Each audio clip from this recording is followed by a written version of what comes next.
कुछ अपना हम श्रृंगार कर लें। चलो अब खुद से हम प्यार करेंगे।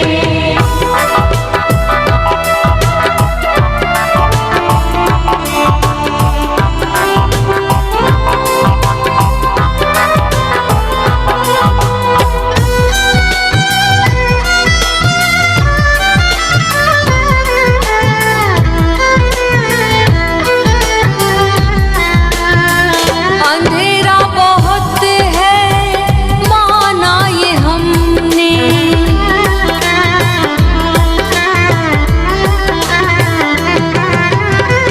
अंधेरा बहुत है माना ये हमने।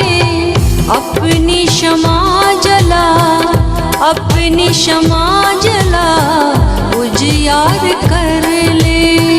चलो अब खुद से हम प्यार करेंगे।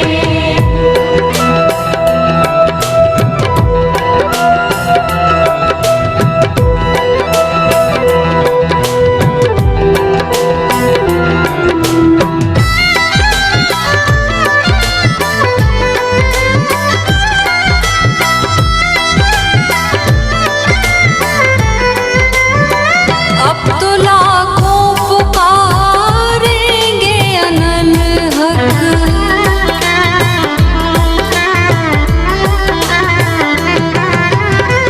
अब तो लाखों पुकारेंगे अनल हक।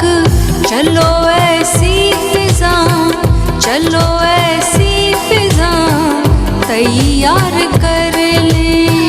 चलो अब खुद से हम प्यार करेंगे।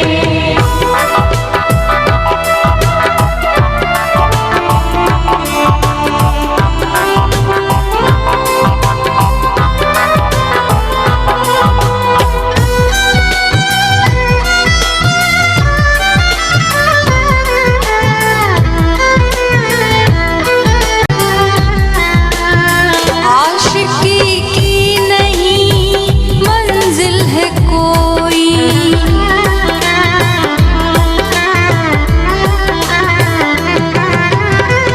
आशिकी की नहीं मंजिल है कोई। चलो मुर्शिद से, चलो मुर्शिद से आंखें चार कर ले। चलो अब खुद से हम प्यार करेंगे। भले है या बुरे, भले है या बुरे स्वीकार कर ले। चलो अब खुद से हम प्यार करेंगे। चलो अब खुद से हम प्यार कर ले। चलो अब खुद से हम प्यार करेंगे। हम प्यार करेंगे। हम प्यार करेंगे। नमस्कार। आज हम सूफी वाणी ले रहे हैं। बड़ी प्यारी वाणी है, जीवन जीने के ढंग को केंद्रित करती है कि हमें कैसे जीवन जीना चाहिए और उस जीवन को उपलब्ध होकर हम कहाँ तक पहुँच सकते हैं। कहते हैं चलो अब खुद से हम प्यार कर लें, भले हैं या बुरे स्वीकार कर लें। जीवन का असली सत्य तो यही जीवन ही है। जीवन का सत्य जीवन से दूर नहीं हो सकता। कहते हैं कि जब हम जीते हैं हम खुद को अक्सर कंडेम करने लगते हैं कि हम ऐसे हैं, हम वैसे, अगर हम ऐसे होते तो ज़्यादा अच्छा होता। परमात्मा ने सच पूछो तो एक एक व्यक्ति को जो बनाया है बहुत गहन प्रेम से बनाया है। ये पूरा संसार परमात्मा के प्रेम की अभिव्यक्ति है। तो जब परमात्मा ने हमें बनाया है तो हम कौन होते हैं स्वयं को बुरा और भला कहने वाले। हाँ, इस जीवन को जीते हुए इतना ज़रूर हो सकता है कि कई बार हम अपनी दिशा से भटक सकते हैं। हमें चलना होता है कहीं और, हम चल कहीं और पड़ सकते हैं। लेकिन इसमें हमारे भले और बुरे होने का कुछ मापदंड नहीं है, बस राह की बात है कि हम कौन सी राह पकड़ लेते हैं। और दूसरा, स्वयं को हम स्वीकार करें। चलो अब खुद से प्यार कर ले, भले हैं बुरे स्वीकार कर लें। स्वयं को हम स्वीकार करें कि हम कैसे हैं, हम कैसे मार्ग पर चल रहे हैं, उस पर दृष्टि डालें और दृष्टि डालकर चिंतन मनन करके हम अपने रास्ते को चुनें और फिर स्वयं से हम प्यार कर लें। चलो हम खुद को प्यार कर लें। हम परमात्मा के बंदे हैं। जब हम इस एहसास से भर जाएंगे, हमारे भीतर वो परमात्मा ही जीता है और हम कुछ ऐसे ही नहीं गढ़े गए, उसने बड़े प्रेम से हम गढ़ा है, तो कैसे हम खुद से प्यार नहीं करेंगे। और जिसने कभी खुद से प्यार नहीं किया वो ना तो किसी और से प्यार कर सकता है, ना परमात्मा से प्यार कर सकता है, क्योंकि सबसे पास तो मैं हूँ अपने। सबसे बड़ी मेरी सच्चाई तो मेरे होने में है। और जब मैं अपनी इस सच्चाई को स्वीकार नहीं कर सकता, जब मैं खुद को नहीं पहचान सकता, जब मैं खुद को नहीं जान रहा कि मैं उस परमात्मा का बंदा हूँ, तो मैं किसी और से कैसे प्यार करूँगा? वो तो मुझसे दूर है। तो सबसे पहले अगर किसी को प्यार होता है तो अपने से हो सकता है। वो खुद को प्यार करेगा तभी खुद को सजाएगा, संवारेगा। वो खुद को प्यार करेगा तभी अपने जीवन को सही दिशा देगा। वो खुद को प्यार करेगा तभी उस दिशा की ओर बढ़ने वाले अपने और मित्रों से भी प्यार कर सकता है। वो अपने साथ चलने वाले साथी को भी प्यार कर सकता है और संगी साथियों को प्यार करते करते उसका प्यार उससे भी हो जाता है जिसने हम सबको बनाया है। तो इस प्रोसेस को समझो, स्वयं को कंडेम मत करो। स्वयं को भला बुरा कहने से कुछ नहीं होगा। स्वयं के मार्ग पर दृष्टि डालो और स्वयं को स्वाभिमान से भर जाओ कि मुझे परमात्मा ने गढ़ा है और मैं उसके प्रेम की अभिव्यक्ति हूँ। इश्क है बंदगी, शिकवा नहीं है, चलो कुछ प्यार का इजहार कर ले। और साधारणतः हम जीवन में सबसे शिकायत करते हैं और जितने क्लोज हमारे कोई संबंधी होते हैं हम उनसे ज़्यादा शिकायत करते हैं। क्यों शिकायत करते हैं? क्योंकि जीवन कामनाओं से भर गया है। बस तुमको मेरे लिए ऐसा करना चाहिए, उस व्यक्ति को मेरे साथ ऐसा रिश्ता है तो ऐसा करना चाहिए, पति को मुझसे ऐसा करना चाहिए, पत्नी को मुझसे ऐसा करना चाहिए, मित्र को ऐसा करना चाहिए, बेटे बेटी को ऐसा करना चाहिए। बस सारी ज़िंदगी हमने शिकायत से भर दी है। क्या ये हमारे जीवन का सही मार्ग है? इसीलिए संतों ने कहा अध्यात्म का जो मार्ग है वो क्या है? अध्यात्म का मार्ग है शिकायत से अहोभाव की ओर। क्या हम उस मार्ग को पकड़ें या ना पकड़ें? पहले तो देखो कि हम शिकायत के मार्ग पर चल रहे हैं। और जब एक बार जानोगे कि मैं इतना शिकायत से भरा हूँ तो भले बुरे की बात नहीं होती, तुम वो शिकायत वाली डगर छोड़ दो, तुम अहोभाव वाली डगर पकड़ लो। चलो कुछ प्यार का इजहार कर ले। और जब अहोभाव वाली डगर तुम पकड़ लोगे, सबके प्रति धन्यवाद भाव से भर जाओगे। जो भी मेरे आसपास हैं, जिन्होंने मेरा अनुकूल किया उसका तो धन्यवाद, जो मुझे कभी प्रतिकूल भी लगा उसका भी धन्यवाद, क्योंकि अगर वो प्रतिकूलता मैंने अनुभव ना की होती तो शायद मैं इतना विकसित भी ना हुआ होता। तो जितने सुख मिले उसका तो धन्यवाद, जिन किसी बातों से मैं दुखी हुआ उनका और भी धन्यवाद, क्योंकि वही मेरा मार्गदर्शन करते हैं, वही मेरा विकास करते हैं। तो कैसे मैं धन्यवाद भाव से भर जाऊं? और जब मैं धन्यवाद भाव से भरे हुए रास्ते पर चलने लगता हूं और तब ये घटना घटती है, चलो कुछ प्यार का इजहार कर ले।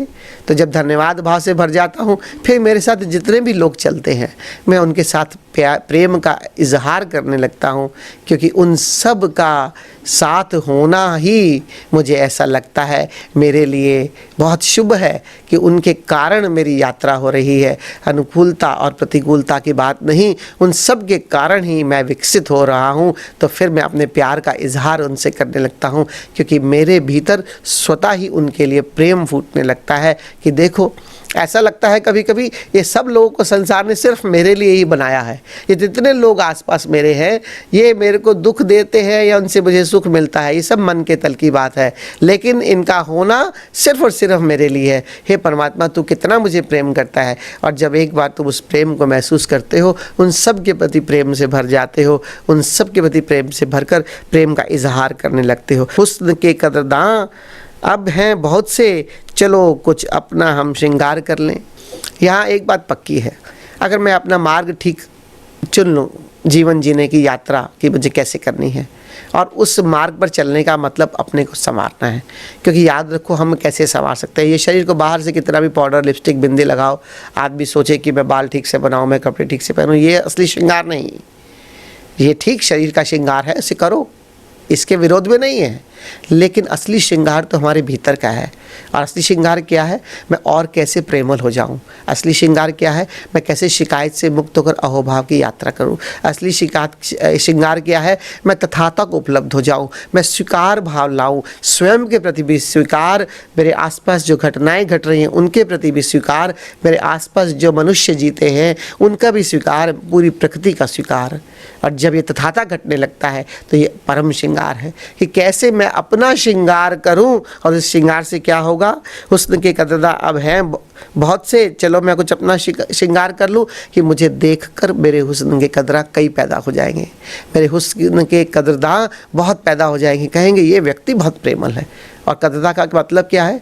कि जब कोई किसी को प्रेम करता है, जब किसी के भीतर धन्यवाद भाव फलित हो जाता है तो सब उसके आसपास जीना चाहते हैं, सब उसके साथ समय बिताना चाहते हैं, सब उसके साथ रहना चाहते हैं। कोई खुश रहता है, कोई मस्त रहता है तो सब उसके साथ रहना चाहते हैं। और देखो संसार में जब कोई बहुत दुखी रहता है, 2 बार तुमसे अपना आके दुख बताए, तीसरी बार तुम ही रास्ता मोड़ लेते हो।